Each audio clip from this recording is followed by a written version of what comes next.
আরবি ভাষা আসসালামু আলাইকুম প্রিয় ভিউয়ার, আশা করি সবাই ভালো আছেন। দেশ ও প্রবাস ভাই ও বোনেরা, আজকে আর একটি আরবি নতুন ভিডিওর পক্ষ থেকে সবাইকে স্বাগতম। আজকের আরবিমূলক ভিডিও আমরা যারা নতুন তাদের জন্য গুরুত্বপূর্ণ, কাজের ক্ষেত্রে চলাফেরার ক্ষেত্রে প্রয়োজন। প্রথমে আরবি পরে বাংলা, যাতে বুঝতে সহজ হয়। তাই বন্ধুরা, ভিডিওটা না টেনে শেষ পর্যন্ত দেখবেন আর আমার চ্যানেলটি সাবস্ক্রাইব করবেন, পাশে থাকা বেল আইকনটি বাজিয়ে রাখবেন। আমি আর বেশি কথা বলবো না, আরবি ভাষা শুরু করা যাক। এনে ফি শয়া তাবান অর্থ হচ্ছে আমি একটু অসুস্থ আছি। আমি একটু অসুস্থ আছি আরবিতে বলতে হবে এনে ফি শয়া তাবান। এখানে আনা অর্থ আমি, ফি অর্থ আছে, এনে ফি আমি আছি, শয়া অর্থ হচ্ছে একটু, তাবান অর্থ হচ্ছে অসুস্থ। শয়া তাবান একটু অসুস্থ। তাহলে আমরা শিখলাম এনে ফি শয়া তাবান অর্থ হচ্ছে আমি একটু অসুস্থ আছি। মিতা হাসেল ফুলুস অর্থ হচ্ছে কখন টাকা পাবে। কখন টাকা পাবে আরবিতে বলতে হবে মিতা হাসেল ফুলুস। এখানে মিতা অর্থ কখন বা কবে, হাসেল অর্থ পাওয়া। মিতা হাসেল কখন পাবে, ফুলুস অর্থ হচ্ছে টাকা। তাহলে আমরা শিখলাম মিতা হাসেল ফুলুস অর্থ হচ্ছে কখন টাকা পাবে বা কবে টাকা পাবে। আনা মাই আবগা শুগুল অর্থ হচ্ছে আমার কাজ লাগবে না। আমার কাজ লাগবে না আরবিতে বলতে হবে আনা মাই আবগা শুগুল। এখানে আনা অর্থ আমি বা আমার, মাই অর্থ না, আবগা অর্থ লাগবে বা দরকার। মাই আবগা লাগবে না, শুগুল অর্থ হচ্ছে কাজ। তাহলে আমরা শিখলাম আনা মাই আবগা শুগুল অর্থ হচ্ছে আমার কাজ লাগবে না বা আমার কাজ দরকার নাই।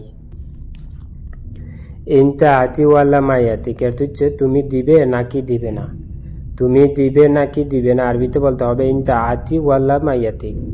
এখানে ইনতা অর্থ তুমি, আতি অর্থ দেওয়া। ইনতা আতি তুমি দিবে, ওয়াল্লা অর্থ হচ্ছে নাকি, মাই এবার তো না বা নাই, আতিক অর্থ দেওয়া, মাইয়াতিক দিবে না। তাহলে আমরা শিখলাম ইনতা আতি ওয়াল্লা মাইয়াতিক অর্থ হচ্ছে তুমি দিবে নাকি দিবে না। ফুলুস হাসেল আনা ওয়াদি অর্থ হচ্ছে টাকা পেলে আমি ফাটাবো। টাকা পেলে আমি ফাটাবো আরবিতে বলতে হবে ফুলুস হাসেল আনা ওয়াদি।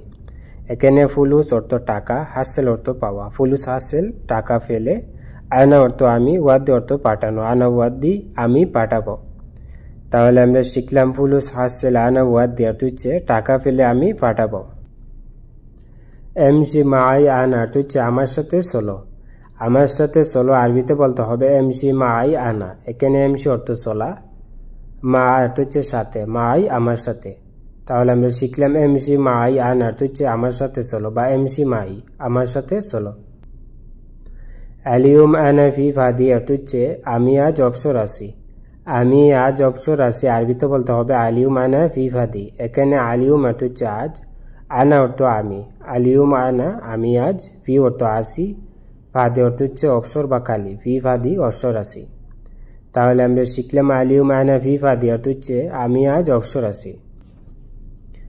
এসমা লাতরু দাখেল অর্থ হচ্ছে শুনুন ভিতরে যেও না। শুনুন ভিতরে যেও না আরবিতে বলতে হবে এসমা লাতরু দাখেল। এখানে এসমা অর্থ হচ্ছে শোনা বা শুনুন, লাত অর্থ না, রু অর্থ যাওয়া, লাতরু যেও না, দাখেল বা জুয়া অর্থ হচ্ছে ভিতরে। তাহলে আমরা শিখলাম এসমা লাতরু দাখেল অর্থ হচ্ছে শুনুন ভিতরে যেও না বা শুনুন ভিতরে যাবে না। আনা মা আরফ অর্থ হচ্ছে আমি জানি না। আমি জানি না আরবিতে বলতে হবে আনা মা আরফ। এখানে আনা অর্থ আমি, মা অর্থ না, আরফ বা আরিফ অর্থ হচ্ছে জানা বা মালুম অর্থ জানা। তাহলে আমরা শিখলাম আনা মা আরফ অর্থ হচ্ছে আমি জানি না বা আনা মাফি মালুম আমি জানি না। আনা কালাম মালুম অর্থ হচ্ছে আমার কথা বুঝো। আমার কথা বুঝো আরবিতে বলতে হবে আনা কালাম মালুম। এখানে আনা অর্থ হচ্ছে আমি বা আমার, কালাম অর্থ কথা, মালুম অর্থ জানা বা বুঝা। তাহলে আমরা শিখলাম আনা কালাম মালুম অর্থ হচ্ছে আমার কথা বুঝো। ইনতা ওয়াগে বাররা অর্থ হচ্ছে তুমি বাহিরে দাঁড়াও। তুমি বাহিরে দাঁড়াও আরবিতে বলতে হবে ইনতা ওয়াগেফ বাররা। এখানে ইনতা অর্থ তুমি, ওয়াগেফ অর্থ হচ্ছে দাঁড়ানো, মানুষের ক্ষেত্রে দাঁড়ানো, গাড়ির ক্ষেত্রে থামানো, বাররা অর্থ হচ্ছে বাহিরে। তাহলে আমরা শিখলাম ইনতা ওয়াগেফ বাররা অর্থ হচ্ছে তুমি বাহিরে দাঁড়াও। নাম আনারু মদিনা অর্থ হচ্ছে হ্যাঁ আমি শহরে যাব। হ্যাঁ আমি শহরে যাব আরবিতে বলতে হবে নাম আনারু মদিনা। এখানে নাম অর্থ হ্যাঁ বা জি, আনা অর্থ আমি, রু অর্থ যাওয়া, আনারু আমি যাব, মদিনা অর্থ হচ্ছে শহর। তাহলে আমরা শিখলাম নাম আনারু মদিনা অর্থ হচ্ছে হ্যাঁ আমি শহরে যাব। লেকিন আনা কেফরু অর্থ হচ্ছে কিন্তু আমি কিভাবে যাব। কিন্তু আমি কিভাবে যাব আরবিতে বলতে হবে লেকিন আনা কেফরু। এখানে লেকিন অর্থ কিন্তু, আনা অর্থ আমি। লেকিন আনা কিন্তু আমি, কেফ বা কেফ অর্থ হচ্ছে কিভাবে, রু অর্থ যাওয়া বা যাব, কেফরু কিভাবে যাব। তাহলে আমরা শিখলাম লেকিন আনা কেফরু অর্থ হচ্ছে কিন্তু আমি কিভাবে যাব। লাহালু কেফ সাউই হাদা অর্থ হচ্ছে এই একা এটা কিভাবে করব। একা এটা কিভাবে করব আরবিতে বলতে হবে লাহালু কেফ সাউই হাদা। লাহালু অর্থ একা, কেফ অর্থ কিভাবে, লাহালু কেফ একা কিভাবে, সাউই অর্থ করা, হাদা অর্থ এটা, সাউই হাদা এটা করব। তাহলে আমরা শিখলাম লাহালু কেফ সাউই হাদা অর্থ হচ্ছে একা এটা কিভাবে করব। হাদা শুগুল তাব জিয়াদা অর্থ হচ্ছে এই কাজে কষ্ট বেশি। এই কাজে কষ্ট বেশি আরবিতে বলতে হবে হাদা শুগুল তাব জিয়াদা। এখানে হাদা অর্থ এটা বা এই, শুগুল অর্থ কাজ, হাদা শুগুল এই কাজে, তাব অর্থ হচ্ছে কষ্ট, জিয়াদা অর্থ হচ্ছে বেশি বা অতিরিক্ত, তাব জিয়াদা কষ্ট বেশি। তাহলে আমরা শিখলাম হাদা শুগুল তাব জিয়াদা অর্থ হচ্ছে এই কাজে কষ্ট বেশি। হাদা আনে সাউই একদার অর্থ হচ্ছে এটা আমি করতে পারবো। এটা আমি করতে পারবো আরবিতে বলতে হবে হাদা আনা সাউই একদার। এখানে হাদা অর্থ এটা, আনা অর্থ আমি, হাদা আনা এটা আমি, সাউই অর্থ করা, একদার অর্থ পারা বা পারবো, সাউই একদার করতে পারবো। তাহলে আমরা শিখলাম হাদা আনা সাউই একদার অর্থ হচ্ছে এটা আমি করতে পারবো।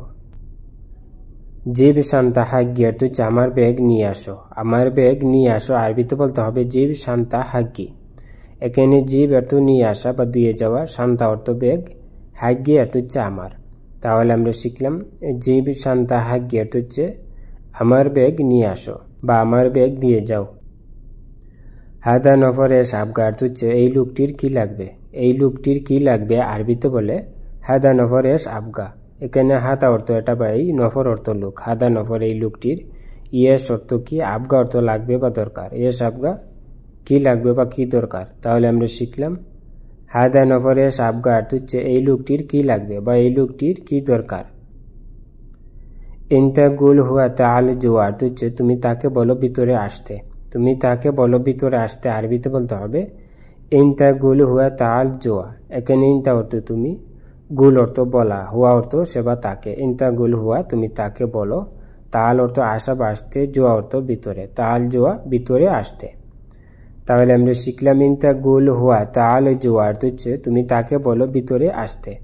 বন্ধুরা ভিডিও আজ এই পর্যন্তই শেষ করছি। দেখা হবে আবার নতুন কোনো ভিডিও নিয়ে। সবাই সুস্থ থাকেন, ভালো থাকেন। অবশ্যই আমার চ্যানেলটি সাবস্ক্রাইব করবেন, পাশে থাকা বেল আইকনটি বাজিয়ে রাখবেন। যারা অলরেডি আমার চ্যানেলটি সাবস্ক্রাইব করেছেন তাদেরকে অসংখ্য অসংখ্য ধন্যবাদ।